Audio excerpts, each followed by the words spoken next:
नमस्कार दोस्तों। आज हम सुनेंगे मनु भंडारी लिखित उपन्यास महाभोज। शहर का दूसरा महत्वपूर्ण कोना, सुकुल बाबू का निवास स्थान। 10 वर्ष तक मुख्यमंत्री रहे हैं सुकुल बाबू इस प्रांत के।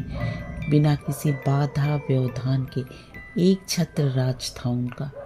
कभी सोचा ही नहीं था कि 10 वर्ष की लंबी अवधि ने जिस राज की नींव को एकदम पुख्ता कर दिया था, वो एक झटके से ऐसे उखड़ जाएगा जैसे कोई जड़ें ही ना हो उसकी। पर होनी बड़ी बलवान। यूं सुकुल बाबू भी कम बलवान नहीं, सचमुच ऊंची चीज है। प्रांत के लोग दा साहब के पासंग पर रखते हैं सुकुल बाबू को। वैसे दा साहब की किसी भी बात से कोई समानता नहीं है सुकुल बाबू की। सांवला रंग, नाटा कद, थोड़ा थुल शरीर, दा साहब की तरह सौम्य संयत भी नहीं। सुरा सुंदरी से किसी तरह का कोई परहेज नहीं, बल्कि कहना चाहिए अनुरागी हैं दोनों के। जग के सकल पदार्थ न पाने वाले कर्महीनों में अपने को वो शुमार नहीं करना चाहते। मस्त फक्कड़ हैं एकदम। निजी दोस्तों के बीच फूहड़ भाषा का प्रयोग करते हैं धड़ल्ले से। गाली गलौज से भी कोई परहेज नहीं। उनका ख्याल है कि वाक्य में गाली का बंद लगा कि बात में धार आई। पर बाहर के लोगों के बीच अपने को काफी साध कर चलते हैं। ज्योतिष पर अनंत विश्वास है सुकुल बाबू को। तरह तरह के नग जड़ी हुई 4 बड़ी अंगूठियां पहन रखी हैं गले और बाजू में। गड़े ताबीज भी बंधे हुए मिल जाएंगे। नीलम तो अभी पिछले महीने ही पहना। पहले भी किसी ने पहनकर आजमाने को कहा था, पर हिम्मत ही नहीं पड़ी। बड़े तेज मिजाज वाला पत्थर है नीलम। माफिक ना आए तो एकदम पटरा ही बिठा दे। लेकिन पटरा बैठाना पहनने से तो पहन लिया और देखो रंग लाया। बिसु की मौत। लगता है दो जैसे थाली में परसकर मौका आ गया उनके सामने। अपनी हार को जीत में बदलना है उन्हें। इस मौके का फायदा उठाकर, मौका तो पहले भी आया था, इससे भी कहीं ज्यादा अच्छा और मौजूद। पर उस समय तो अपनी पार्टी का महाभारत सुलटाने में लगे हुए थे। 62 वर्ष की उम्र में क्या कुछ नहीं झेला है सुकुल बाबू ने राजनीति में। पर इस बार का अनुभव तौबा। एक गडेरिये के डंडे के नीचे कैसे सारी भेड़ें रिरियाती मिमियाती एक झुंड बनाकर चल रही थी। पर जैसे ही डंडा टूटा, आपस में ही वो मार काट मची कि विश्वास करना मुश्किल हो गया कि ये एक झुंड की ही भेड़ें थी। कैसी कैसी मशक्कत झेली है उन्होंने इस बार। कोई ऐसा वैसा होता तो दम तोड़ गया होता अभी तक। ये तो सुकुल बाबू ही है कि टिके हुए हैं। केवल टिके हुए ही नहीं, सबको ठिकाने लेकर टिके हुए हैं। पर मन बेहद क्षुब्ध हो गया है उनका। उन्हें खुद लगने लगा कि राजनीति गुंडागर्दी के निकट चली गई है। जिस देश में देवतुल्य राजनेताओं की परंपरा रही हो, वहाँ राजनीति का ऐसा पतन। कभी कभी मन में एकदम वैराग्य जाग जाता है। पर राजनीति में जहाँ तक अपने को धंसा लिया है, वहाँ से निकल भी तो नहीं सकते। निकलने का सीधा अर्थ है हार मान लेना। और जीवन में यही तो बात है जिसे वे कभी नहीं मान सकते। पिछले चुनाव में हार कर भी मन से वे उस हार को एक दिन के लिए भी स्वीकार नहीं कर सके। उस हार को जीत में बदलना ही है। जो भी हो, जैसे भी हो, कृत संकल्प है उसके लिए। सारे दिन सुकुल बाबू अपनी गोटियां ही बिछाते रहे। शाम के भाषण में कौन कौन से मुद्दे उठाने हैं, कितने वोट खोने हैं और कितने पाने हैं। अभी तक हरिजनों के बूते पर भी चुनाव जीतते आए थे। पिछली बार इन लोगों ने आंखें फेरी तो मुंह की खानी पड़ी। पर इस बार कैसे आंखें फेरेंगे और आखिर क्यों फेरेंगे? बिसु सारी जिंदगी इन्हीं लोगों के लिए तो लड़ता रहा था। वे बिसु की मौत का हिसाब ही तो मांगेंगे सरकार से। इस पर ही लोग उनके सुर में सुर नहीं मिलाएंगे, जरूर मिलाएंगे। और हरिजनों का सुर मिल गया तो फिर से सुगम संगीत बजने लगेगा, कम से कम उनकी अपनी जिंदगी में तो। एकाएक उनका मन बिसु के प्रति कृतज्ञता से भर गया। बस एक ही डर है अब, जोरावर हुड़दंग न मचवा दे। एकदम उजंड आदमी है बीहड़, पर पूरे गांव और पंचायत में दबदबा है उसका। सारा गांव थर्राता है उससे। सरपंच भी तो उसका चाचा ही है। बस एक बार किसी तरह बिना किसी गड़बड़ झाले के रंग जमाने को मिल जाए तो लोगों को पूरी तरह अपने साथ बहा कर ले जाएंगे। बहा कर ले जाने का मतलब अब वे खूब अच्छी तरह समझ गए हैं। और बहाव की ताकत भी कुछ अरसे पहले जो आया था वो बहाव ही तो था। बहाव नहीं, बवंडर, एक जोरदार बवंडर। कुर्सियों पर बैठे सारे लोग धड़ाधड़ नीचे जा गिरे। बड़ी बड़ी हस्तियां तक नहीं टिक पाई। उसके बाद से तो जैसे देश में बवंडरों का सिलसिला ही शुरू हो गया। आंध्र में बवंडर, दिल्ली में बवंडर, उड़ीसा में बवंडर। उस बवंडर ने इतिहास बदला तो ये बवंडर भूगोल बदलने में लगे हैं। और यदि बवंडर वे ले आए तो वो शायद उनकी किस्मत बदल देगा। एक बार जीत कर किसी तरह विधानसभा में पहुंच जाए तो फिर वहाँ बवंडर का सिलसिला शुरू करेंगे। जोड़ तोड़ करने की अपनी क्षमता पर काफ़ी भरोसा है सुकुल बाबू को। फिर 70 दरार वाली खोखली नींव पर खड़े इस मंत्रिमंडल को गिराना यूँ भी कोई मुश्किल बात नहीं। अपने लोग जरा सा साथ दे दे तो बाएं हाथ का खेला ही है उनके लिए। सुकुल बाबू के भाषण की सूचना से गांव में तनाव भरा सन्नाटा तो टूटा, वरना अजीब मायूसी छाई हुई थी गांव में। जब तक बिसु की लाश गांव में रही बड़ी खलबली मची रही। वहां भीड़, बातें और भीड़ और बातें, जितने मुंह उतने अनुभव। किसने मारा बिसु को और कैसे मारा? शरीर पर कहीं भी तो चोट या प्रहार का कोई निशान नहीं। रात में अच्छा भला घर में सोया था और सवेरे पुलिया पर लाश मिली। जहाँ लाठी, फावड़े या सीधे बंदूक से मरने मारने का रिवाज हो, वहाँ ऐसी रहस्यमय मृत्यु बेहद सनसनी पैदा कर रही थी सबके मन में। पुलिस वाले की ऐसी चुस्ती तो गांव वालों ने पहले कभी नहीं देखी। शायद पिछली घटना का सबक भूले नहीं थे अभी तक। इधर खबर पहुंची और उधर तुरंत ही थानेदार साहब अपने कांस्टेबलों को लेकर मौके पर हाजिर। जाने कितने लोगों के बयान हुए। लाश सबसे पहले किसने देखी, किस हालत में देखी, बिसु की पूरी जन्मपत्री खुली। कब इसने क्या कहा, क्या किया, इसकी दोस्ती, इसकी दुश्मनी, इसके मिलने जुलने वाले, जिंदगी की पूरी डायरी जो शायद बिसु कभी नहीं लिखता, पुलिस लिख कर ले गई। लेकिन लाश के जाते ही एक अजीब तरह का सन्नाटा छा गया वहाँ। तनाव भरा सन्नाटा। गांव के पूरब में एक बड़ा सा अखाड़ा है, जुम्मन पहलवान का, जिसमें 30-40 पट्टे लाल लंगोटे बांधकर वर्जिश करते रहते हैं रात दिन। दंड पेलना, लाठी भांजना, मुगदर घुमाना, कुश्ती लड़ना, कुछ ना कुछ चलता ही रहता है। शाम के समय काम से लौटते हुए लोग कुछ देर खड़े होकर तमाशा जरूर देखते। यह अखाड़ा गांव वाले के मनोरंजन का केंद्र है और आतंक का स्रोत। इसी अखाड़े की आबादी जब अपनी तेल पिलाई हुई लाठियां लेकर गांव के गली बाजारों में उतर आती है तो सारे गांव वालों को सांप सूंघ जाता है और सबकी जीभ तालू से चिपक जाती है।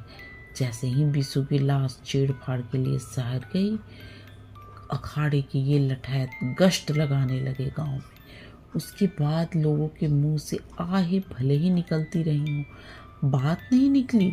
बिशु के मारने का तरीका चाहे ना समझ में आ रहा हो, पर मरने वाले का नाम शायद सबके मन में बहुत साफ था। नाम भी, कारण भी, पर केवल मन में। बयान के समय भी जवान पर कोई नहीं लाया, बिशु का बाप भी नहीं। लेकिन आज दोपहर से ही गांव एक नई चहल पहल से भर गया है। भोंपू लगी जीप गली गली गुहारती फिर रही है। आज शाम 6 बजे हरिजन भाइयों के हमदर्द दोस्त श्री शुकुल बाबू आप लोगों से बातचीत करने आएंगे। विशेषर की मौत सरासर जुल्म है, इसे बर्दाश्त नहीं किया जाएगा। आइए शुकुल बाबू की आवाज़ में आवाज़ मिलाकर बिसु की मौत का जवाब तलब कीजिए। शाम 6 बजे लग रहा था जैसे बिशु हीरा का बेटा नहीं, शुक्ल बाबू का अपना बेटा है और उसकी मौत का दुख उनका अपना दुख है, जिसे बटाने के लिए वे गांव वाले से याचना कर रहे हैं। 4 बजे तक गांव एक अच्छे खासे आयोजन के लिए तैयार हो गया। मैदान के 2 तख्त जोड़कर मंच बना दिए गए। मंच पर गद्दा बिछ गया। गांव तकिए लग गए। बस उस पर बिराजने के लिए शुक्ल बाबू की काया की प्रतीक्षा है। कोई 100-150 नए चेहरे भी गांव में उतर आए हैं। जोरावर की ओर से कोई गड़बड़ी हो तो बचाव करेंगे, नहीं तो मजमे की संख्या ही बढ़ाएंगे। कल के अखबारों में ये तो छप सकेगा कि शुक्ल बाबू का भाषण सुनने के लिए जनता उमड़ पड़ी। आज कुर्सी पर नहीं है तो इससे क्या, कोई मामूली हस्ती तो नहीं है शुक्ल बाबू। गांव की मायूसी से मुरझाए बच्चों के चेहरे खिल उठे हैं। उन्हें मेले जैसा मजा आ गया है। उन्हें जीप के पीछे पीछे दौड़ते देखकर अब कागज के भोंपू बनाकर खुद चिल्लाते फिर रहे हैं। ये मौका गमी की वजह से आया है या खुशी की वजह से, इन्हें कोई मतलब नहीं। इनके लिए तो एक शगल हो गया। ठीक 6 बजे शुक्ल बाबू की एम्बेसडर गांव में प्रवेश कर गई। समय के पाबंद हैं शुक्ल बाबू। 2 गाड़ियां और भी आई हैं और 3 जीप। सब लोग धड़ाधड़ उतरे। पार्टी की ओर से स्वागत करने के लिए पहले से ही तैयार हैं कुछ लोग, पर स्वागत सूखे अभिवादनों से ही हुआ है। मालाबाजी एकदम नहीं। मौका गम का जो है, इस छोटी छोटी बातों का बड़ा ध्यान रखना पड़ता है। सब लोग मंच पर चढ़े। शुक्ल बाबू की चाल विशेष रूप से धीमी है। कुछ तो उनके शरीर का भारीपन आड़े आता है। कुछ आज का ये मातमी मौका। ऊपर चढ़कर अभिवादन की मुद्रा में उन्होंने हाथ जोड़े। नजरों ने संख्या का अनुमान लगाते हुए भीड़ के विस्तार को अपने में लपेटा। मजमा ठीक से जुड़ गया, पर भाव चेहरे पर संतोष की हल्की सी परत पोत गया। अब सारा आयोजन शांति से हो जाए तो उसकी बात लोगों तक पहुंच जाए।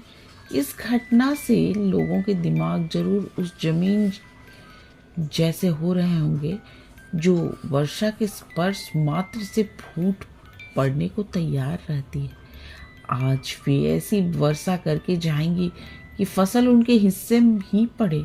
मन ही मन उन्होंने उंगली में पड़े नीलम को नमस्कार किया और मत चुके चौहान के भाव से माइक संभाल लिया। बोलते अच्छा है शुक्ल बाबू। विरोधी को काटने में माहिर।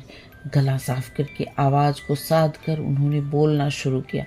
प्यारे भाइयों और दोस्तों, आपके दुख में शामिल होने के लिए आज मैं यहाँ आया हूँ। दुख तो आप लोगों पर इससे पहले भी पड़ा था और इससे कहीं अधिक बड़ा दुख था। वो दुख शब्द तो बड़ा हल्का है उसके लिए।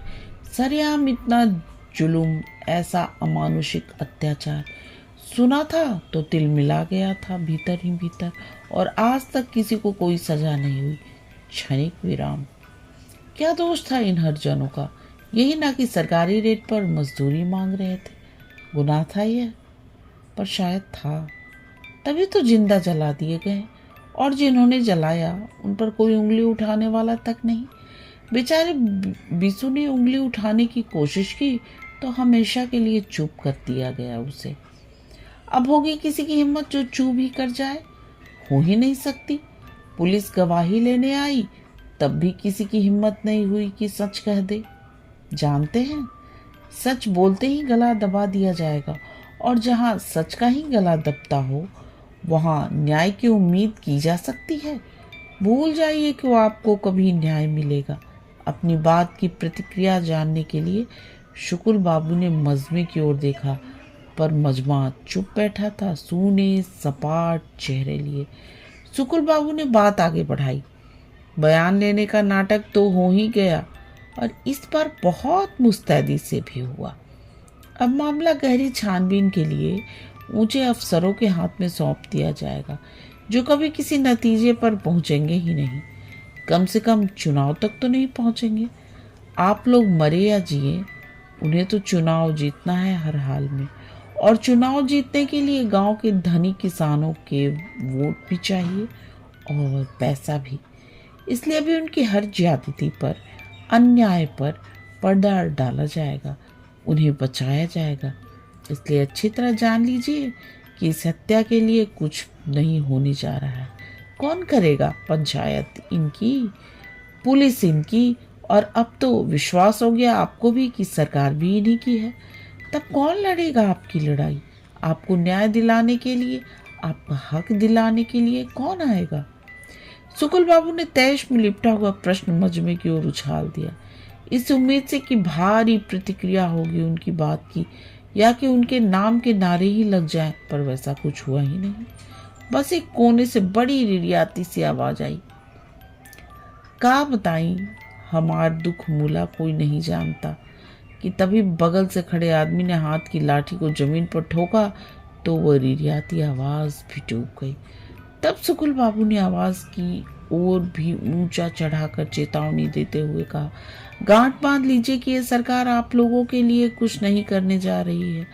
इसे लगाव आपसे नहीं, अपनी कुर्सियों से है, और कुर्सियों का तकाजा यही है कि अभी ऐसी बातों को गोल मोल करके ही छोड़ दो।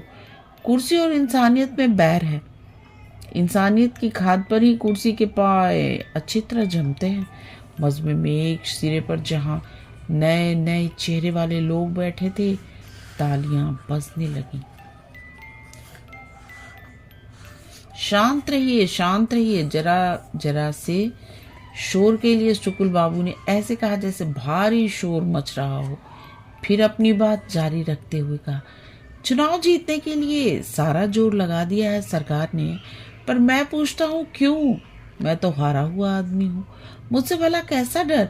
अरे जनता ने भरोसा करके आपको कुर्सी पर बिठाया, और कुर्सी पर बैठकर आपने जो कुछ किया जनता के हित में ही किया। फिर डर काहे का?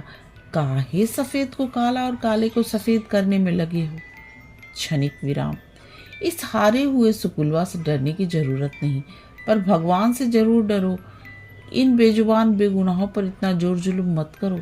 मजमे में हल्की सी सुरसुराहट होने लगी तो सुकुल बाबू के चेहरे पर चमक और आवाज में तेजी आ गई।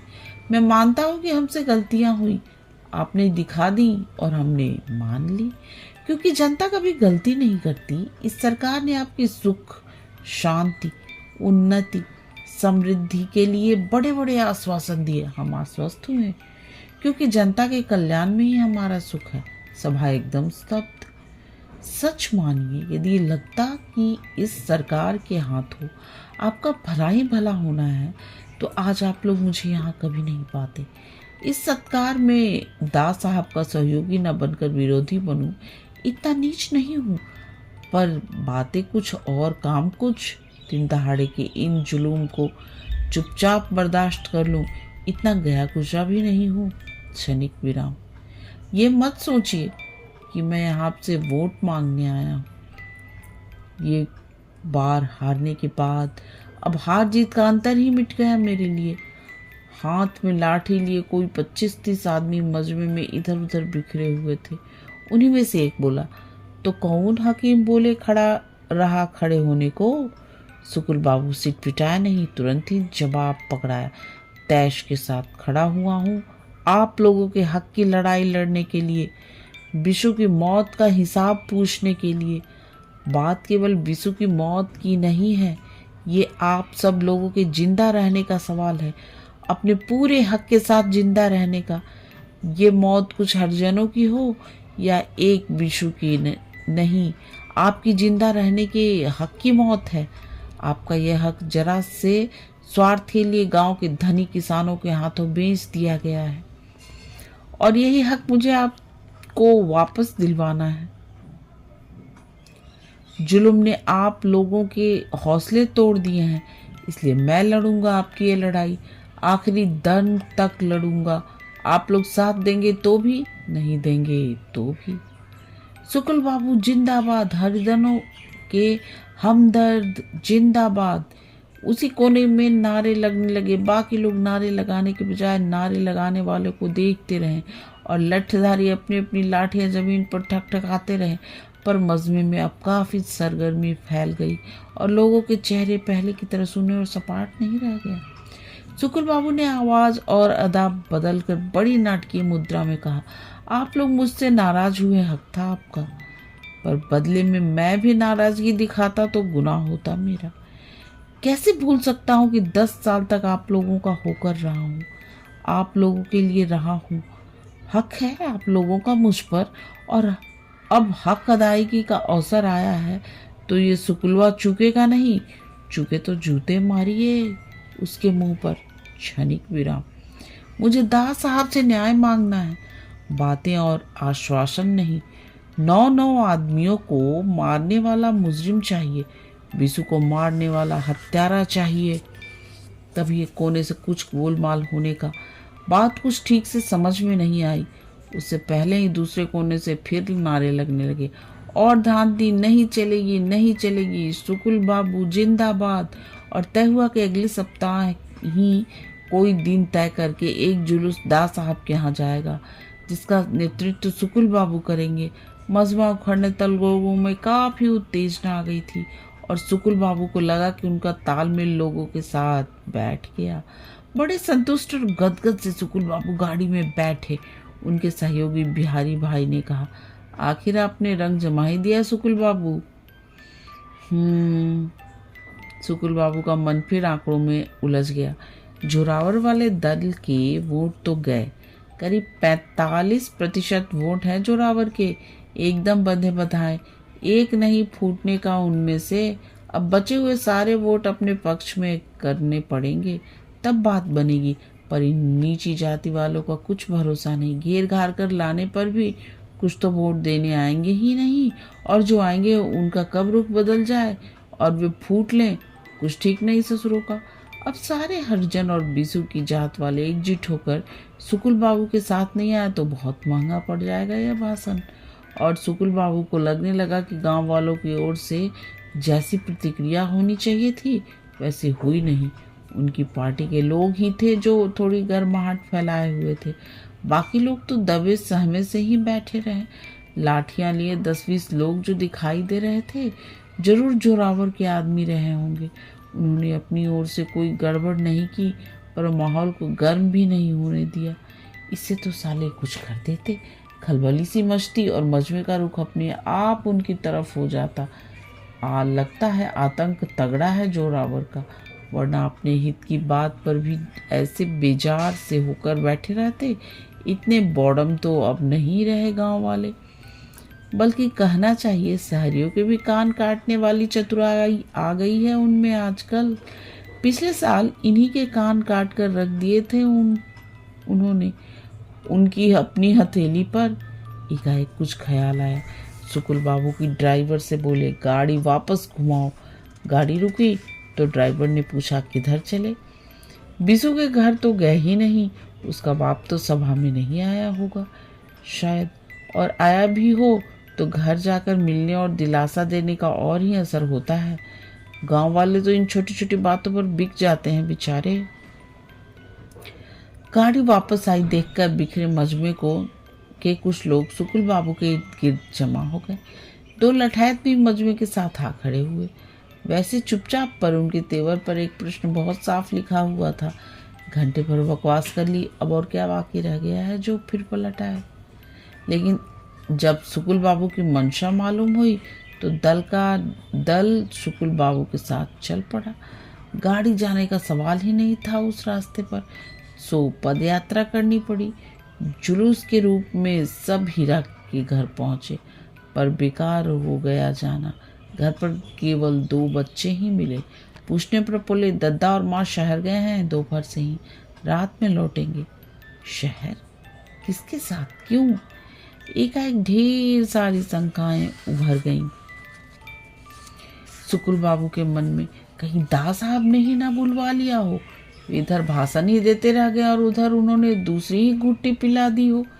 क्या जाने बिंदा जीजा ले गया है। कौन बिंदा जीजा?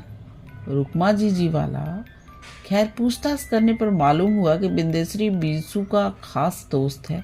आदमी पढ़ा लिखा जरूर है, पर है बेहद बदमिजाज और बदजवान। शुकुल बाबू थोड़ा ठनकते माथे से ही गाड़ी पर लौटे। बीसू के बाप को घर पर मिलना चाहिए था। वे आखिर बिसु के गमी में ही तो आए थे। कल से ऐलान करवा दिया था, उसके बावजूद कमबख्त शहर चला गया। इन देहातियों का कोई भरोसा नहीं किस करवट बैठे। आज उसे शुक्ल बाबू की बातें सुननी चाहिए थी। बातें न भी सुनता तो कम से कम उन्हें अपने घर आया तो देखता। खैर, गांव वाले ने तो देखा ही है, कैसे इतनी दूर पैदल चलकर वे गए। गांव वाले पर तो इसका जरूर कुछ असर हुआ होगा। लेकिन खा पी कर लेटो तो दिमाग के एक कोने में टंगा हुआ यह प्रश्न फिर कुरेदने लगा, बिसु के माँ बाप शहर क्यों गए, वो भी खास उस दिन जब उनका भाषण था। जरूर दा साहब ने कोई चाल चली होगी। इस बार दा साहब की हर चाल की जवाबी चाल उन्हें चलनी है, और वो भी सच्चा सवाई चाल। यह मौका गया तो फिर 4 साल तक कोई उम्मीद नहीं, और 4 साल आज तो सब तरफ जैसी हालत हो गई है, उसमें 4 दिन का भरोसा नहीं। उंगली आंखों के सामने लाकर शुक्ल बाबू मुग्ध भाव से नीलम को देखते रहे। बस एक तेरा ही भरोसा है, तू ही पार लगाना। फिर उठे और सीधे बैठकर जोर जोर से एक मंत्र का जाप करने लगे। नींद अच्छी आती है इस जाप से। आगे का उपन्यास अगले दिन। यहाँ तक सुनने के लिए आपका बहुत बहुत धन्यवाद।